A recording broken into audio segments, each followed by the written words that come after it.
शिरपुरवन्दिनी पाशं शिरपुरवन्दिनी पत्रं यत्र विहाय शिप्रविपुले स्थातुं क्षणं नाक्षमम् तत्रास्ते गुणरत्नरोहणगिरि यो देवदेवो महान् चित्रं नात्र करोति कस्य मनसा दृष्टा पुरे सिरिपुरे सश्रीपाशुजिनेश्वरो विजयते दिग्वाशिषां शासनम् पत्र टिके न जहाँ अधर में गुण रत्नों का गिरिवर हो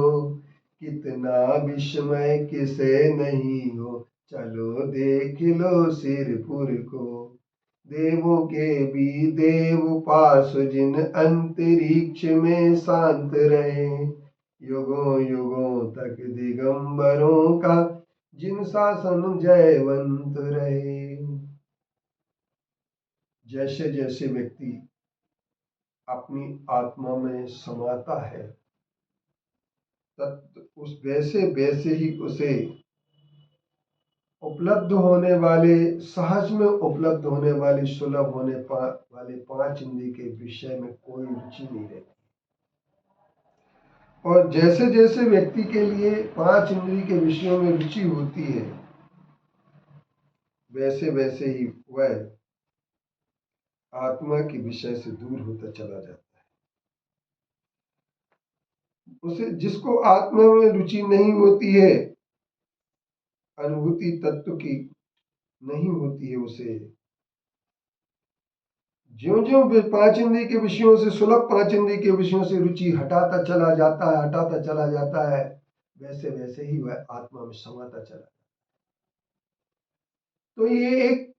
संतुलन है तराजू है समीकरण है कि जैसे जैसे आपको पांच इंद्रिय के विषयों में रुचि होगी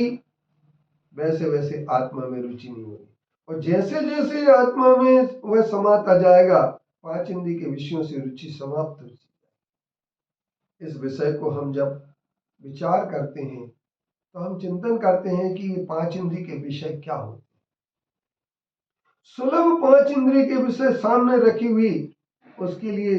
सारी की सारी भोजन सामग्री में भी कोई रुचि नहीं रहती है क्योंकि वह ये बात समझता है कि ये हमारे आत्मा के कल्याण में बाधक है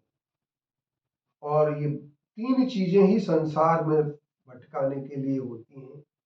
और तीन चीजों को समझने के बाद ही वैराग्य होता है। तीन चीजों को समझने के बाद ही आत्मा में रुचि होती है एक संसार एक शरीर और एक भोग। संसार जो होता है पांच इंद्रिय पांच हमारे जो है कौटुंबिक जीवन है उन पांच कौटुंबिक जीवन के लिए जैसे माता पिता रिश्तेदार जाति कुल ये सब मिलाकर के जो पांच चीजें इनसे दूर हट जाता है। इनको वह अपना नहीं समझता इनको स्वार्थी समझता है इनको ये समझता है कि ये पांचों के पांचों जो रिश्ते और नाते हैं ये नाते हमारे नहीं है। सारे के सारे नाते परिवार के नाते जो होते हैं रिश्ते नाते प्यार वफा सब बातें हैं बातों का क्या कोई किसी का यहाँ नहीं है। नाते हैं नातों का क्या तो हम ये कह सकते हैं कि हमारे ये नाते जो हैं इन नातों का क्या हो सकता है कुछ नहीं हो सकता है। तो हमारे लिए सबसे पहले एक बात समझना इन नातों से दूर हट जाए। दूसरे नंबर की चीज